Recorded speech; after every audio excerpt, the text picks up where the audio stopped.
A partir de este momento, las informaciones que son noticia toman el protagonismo. Informe RCR.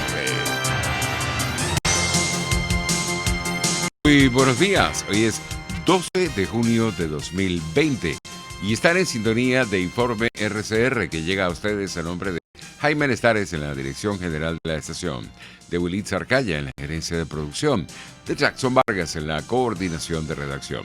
En la producción de este espacio está Marilia García y en la dirección técnica César González. Les saludo a Argenis Barreto a nombre de todo el equipo. Les recuerdo que tenemos un canal en YouTube que se llama rcr.tv, la radio que se ve. Allí los invito a que se suscriban y nos den un me gusta. Vamos inmediatamente a comenzar esta ronda informativa.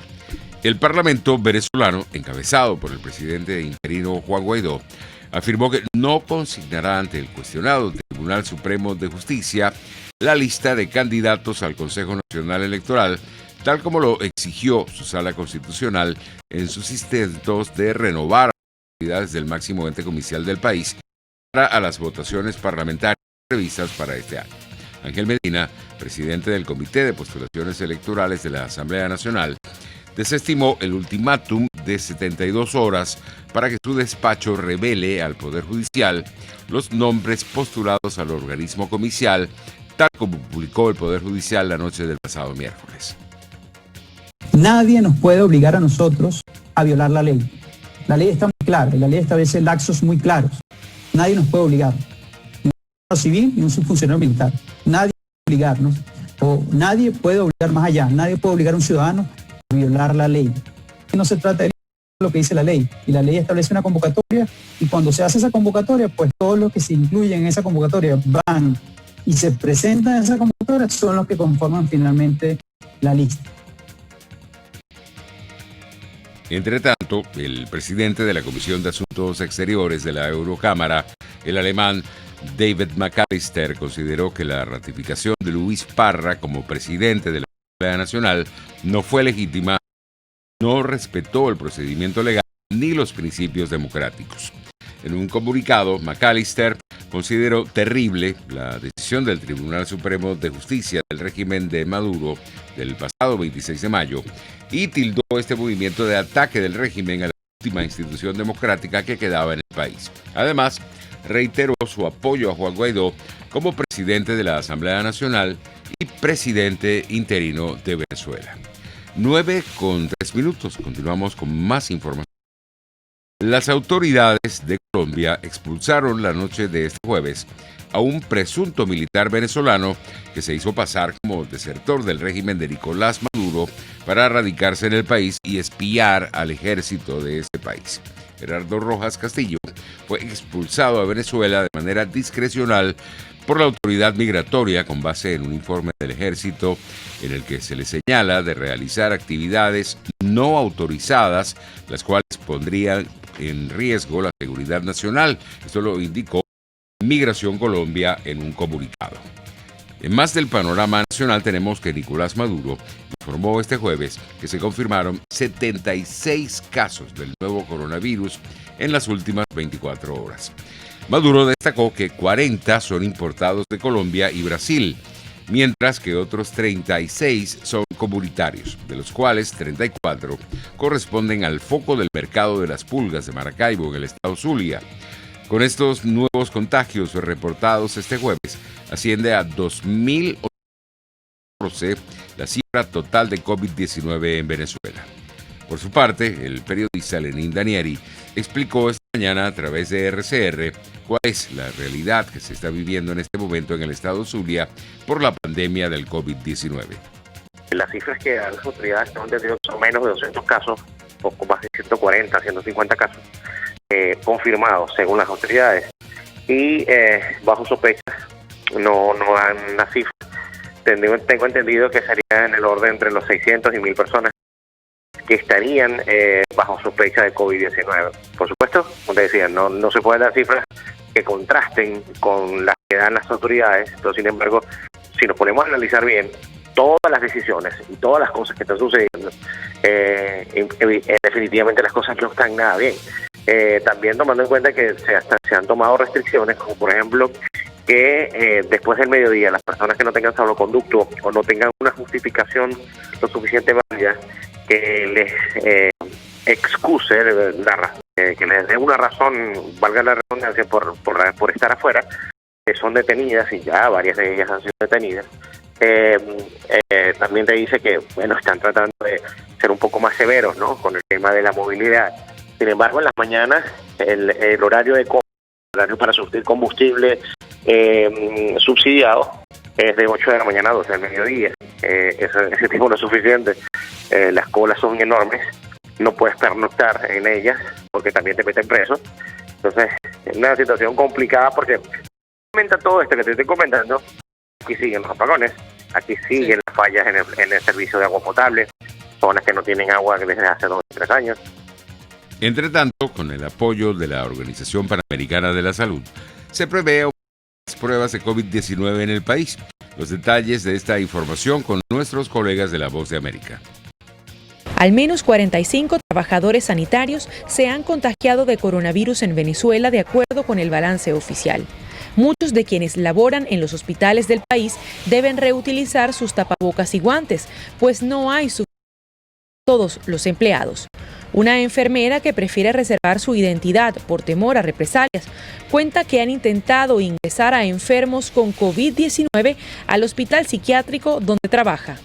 No tenemos tapabocas adecuados, no tenemos los guantes, no tenemos el equipo. Segundo, no tenemos un cuarto de aislamiento para ese tipo de pacientes.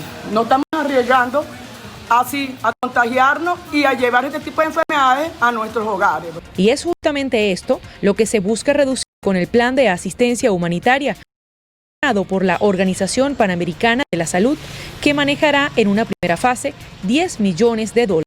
El médico Julio Castro es uno de los firmantes de este convenio.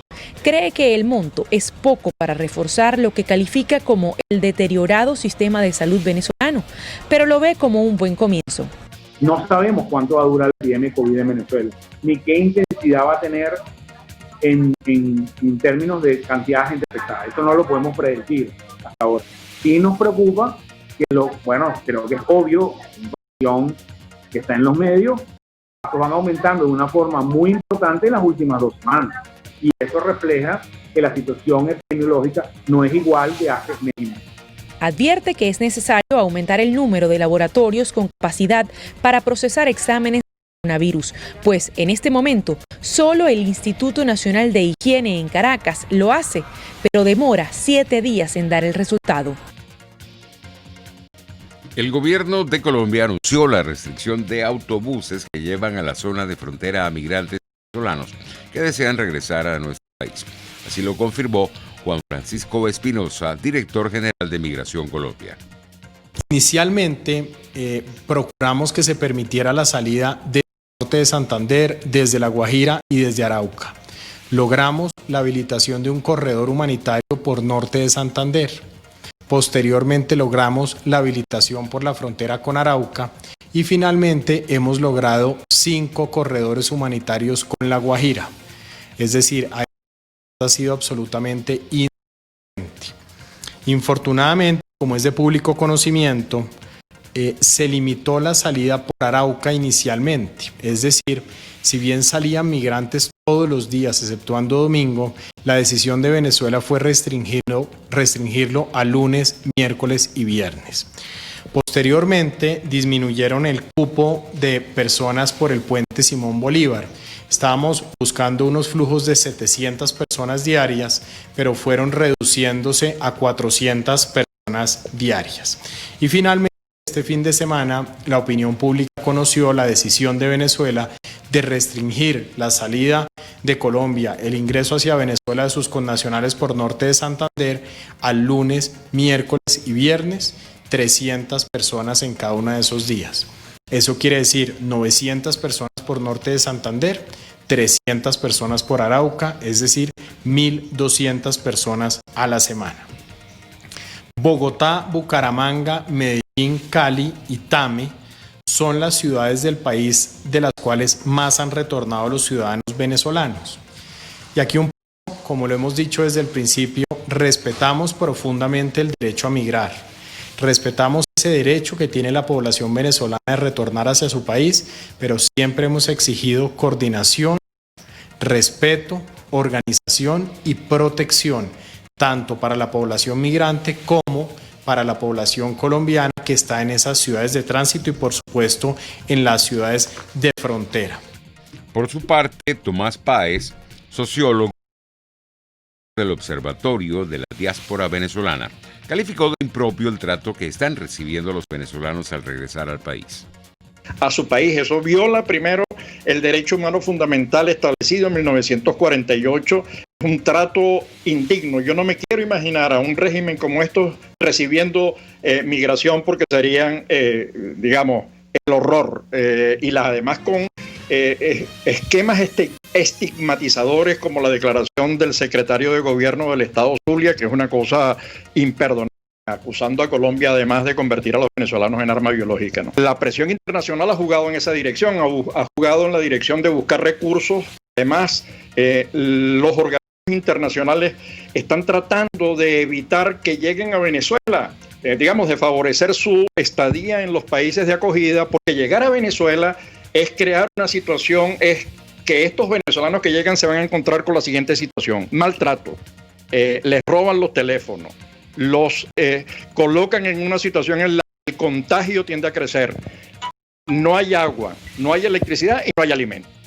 A las 7:10 de la mañana, Tomás Páez, sociólogo y coordinador del Observatorio de la Diáspora Venezolana, destacó el papel que están haciendo organismos internacionales para prestar apoyo a los migrantes venezolanos en el marco de la pandemia. Lo que están haciendo los gobiernos, como el de Colombia, yo siempre le doy la gracia al gobierno colombiano, los organismos internacionales conscientes del riesgo a Venezuela, porque en Venezuela que la magnitud de la crisis es demasiado grande. Digamos, en Venezuela no hay reactivos para hacer análisis, en Venezuela no hay condiciones para atender a los venezolanos que llegan, en Venezuela no hay alimentos para atender a los... Entonces la idea es no enredar más este tema, porque la gente está hablando de Guatemala, pero está entrando en Guatepeor, y en Guatepeor significa luego... cuando ya no puedes manejar la situación en Venezuela, cosa que se está haciendo obvia, menos mal que se produjo un acuerdo tratando de que la Organización Panamericana de la Salud atendiera el tema, porque no se le puede dar un recurso al régimen venezolano, se lo embolsilla y se lo invierte en el exterior. Es decir, si le das la mano te quita 2 dedos. Entonces, lo que está haciendo Colombia, lo que están haciendo los organismos internacionales, yo creo que es lo correcto, es tratar de crear mecanismos que faciliten la estadía, que alivien mientras pasa esta pandemia en los países, pero hay situaciones muy complicadas como la de Perú, lo que acaba de hacer Chile, de proponer que quien se va no regrese en los próximos 9 años, digamos que son unos mecanismos terribles, pero digamos que en realidad los organismos internacionales están trabajando en la dirección adecuada para preservar y evitar que la pandemia se dispare nuevamente cuando los venezolanos lleguen, se encuentren en una situación imposible de sobrevivir y luego tengan que buscar nuevas formas de vida en los países fronterizos y en los países vecinos y en el mundo, ¿no? 9:14. Felipe González, expresidente del gobierno español, calificó este jueves la tragedia como un tumor que se expande por las democracias en América Latina que hay que combatir, pero descartó que una intervención de fuerza extranjera sea una solución al conflicto, sino que abogó por una mayor presión tanto interna como externa contra el régimen de Nicolás Maduro. El expresidente español y el presidente interino de Venezuela, Juan Guaidó, participaron en este foro titulado La transición en Venezuela es posible, la primera teleconferencia que organiza Julio Borges, comisionado presidencial para las relaciones externas del gobierno legítimo venezolano. Felipe González comparó los procesos de transición de España y de Chile, en los que no había un gobierno opositor legítimo y reconocido internacionalmente como el de Guaidó, que es una enorme diferencia. Dijo que tiene que haber un gobierno de transición en Venezuela sin Maduro. Calificó al régimen dictatorial de Nicolás Maduro como ilegítimo, que lo ha convertido en un estado fallido y ha destruido todo La credibilidad de un diálogo es nula y no puede pretender hacer un diálogo negando a la Asamblea Nacional y a la oposición mayoritaria. Para el expresidente español, el chavismo ha sido una revolución depredadora y destructiva. La revolución chavista ha sido un arma de destrucción masiva. El régimen de Maduro es un cascarón vacío porque no tiene legitimidad de origen ni de ejercicio, dijo el expresidente español Felipe González, entre otras cosas. Entre tanto, el presidente encargado, Juan Guaidó, condenó el bloqueo de la plataforma de YouTube en Venezuela este jueves. El mandatario indicó en su cuenta de Twitter que para el régimen de Nicolás Maduro es un riesgo, un foro sobre la lucha por la democracia en el país. Este bloqueo se dio precisamente cuando el mandatario declaraba, junto al expresidente español Felipe González en el foro, la transición en Venezuela es posible. 9:16. Tenemos que habitantes de Las Minitas, en el municipio Baruta del estado Miranda, trancaron la autopista de Prados del Este en protesta contra el desalojo de sus viviendas. Las más de 40 familias afectadas denuncian que les ofrecieron $3.500 para poder construir un centro comercial. Solicitaron a los vecinos a dar el miedo en la defensa de sus derechos fundamentales. 9:17. Vamos a publicidad y regresamos.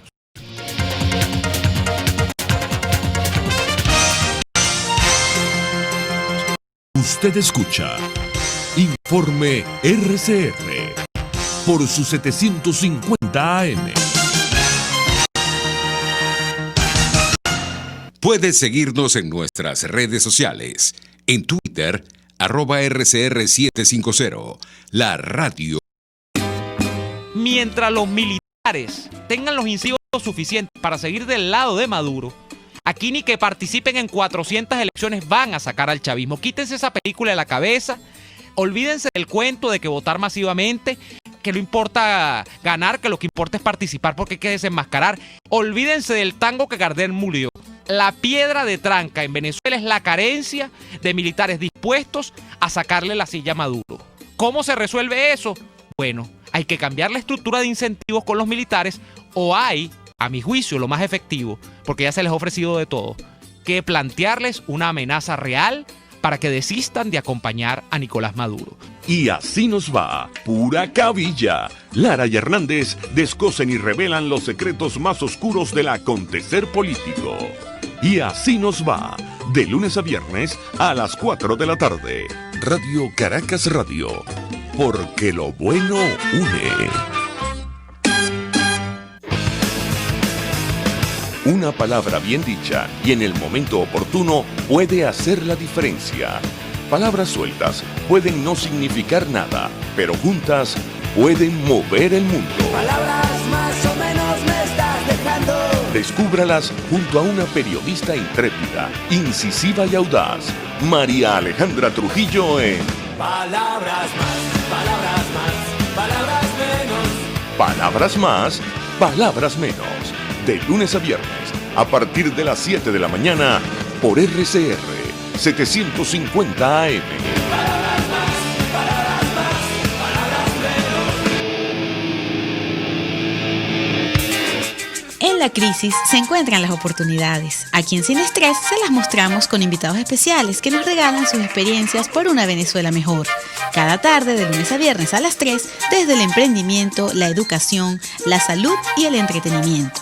Por nuestra calidad de vida se nos hace necesario tomar un respiro del agobio diario, dedicar unos minutos a la salud mental y emocional para vivir sin estrés. Sin Estrés, de lunes a viernes a las 3 de la tarde por RCR 750 AM y rcr.tv, la radio que se ve.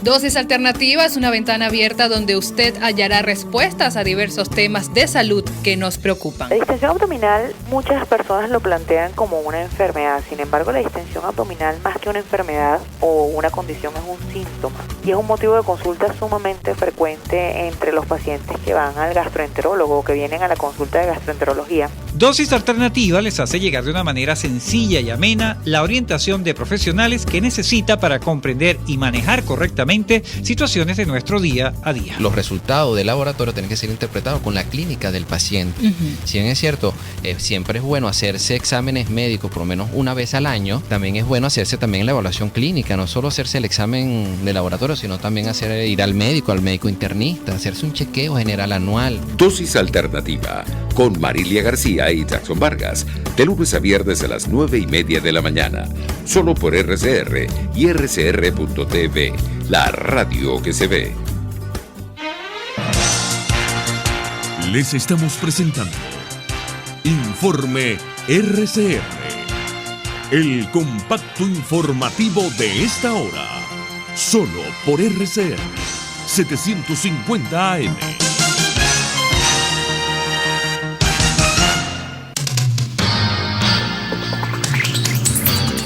Nueve y 21 minutos. En materia internacional tenemos que América Latina superó el umbral de los 1,5 millones de casos del nuevo coronavirus y expertos en economía temen que esta sea una década perdida como efecto de la pandemia. Mientras, Estados Unidos alcanzó la cifra de 113.774 muertos y más de 2 millones de casos confirmados de COVID-19, de acuerdo con el recuento independiente de la Universidad Johns Hopkins.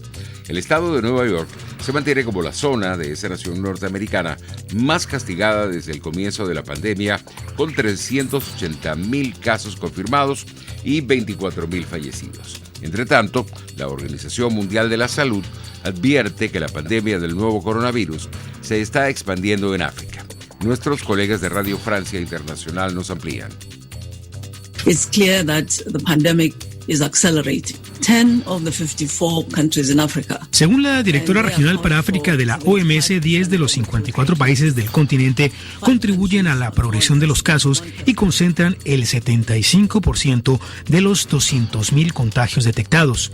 Sudáfrica encabeza la lista con 1 de cada 4 infecciones a nivel continental.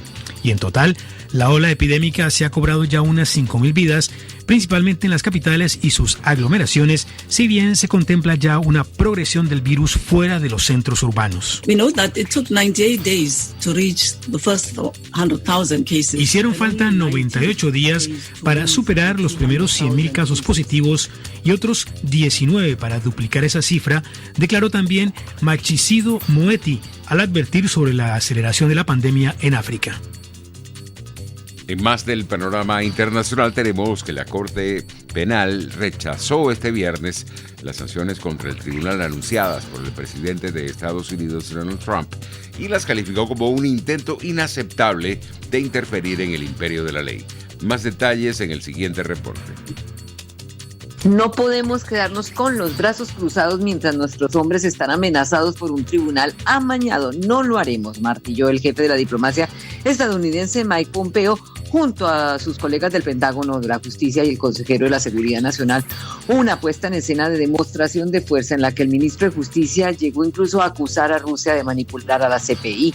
Y es que algo muy grande debe temer el gobierno de Estados Unidos para lanzarse en esta embestida sin precedentes contra el Tribunal Internacional con sede en La Haya y a cuya jurisdicción Estados Unidos no pertenece, ha reiterado la Casa Blanca. Ya el año pasado, el presidente Trump había revocado la visa de la fiscal de la CPI, Fatou Bensouda. Ahora impone sanciones que implican el bloqueo de propiedades o activos que los responsables de la Corte tengan en Estados Unidos, así como restricciones de visas para entrar al país contra cualquier funcionario de la CPI y sus familiares.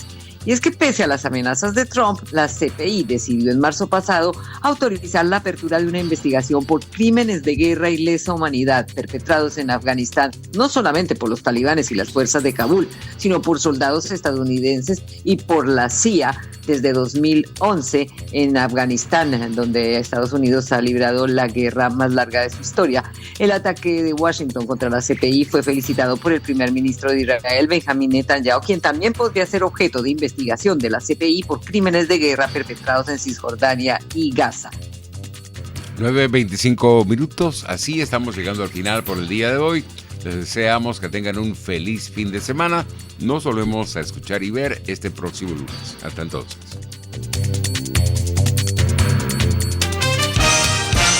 Hasta aquí este compacto noticioso. Manténgase en nuestra sintonía.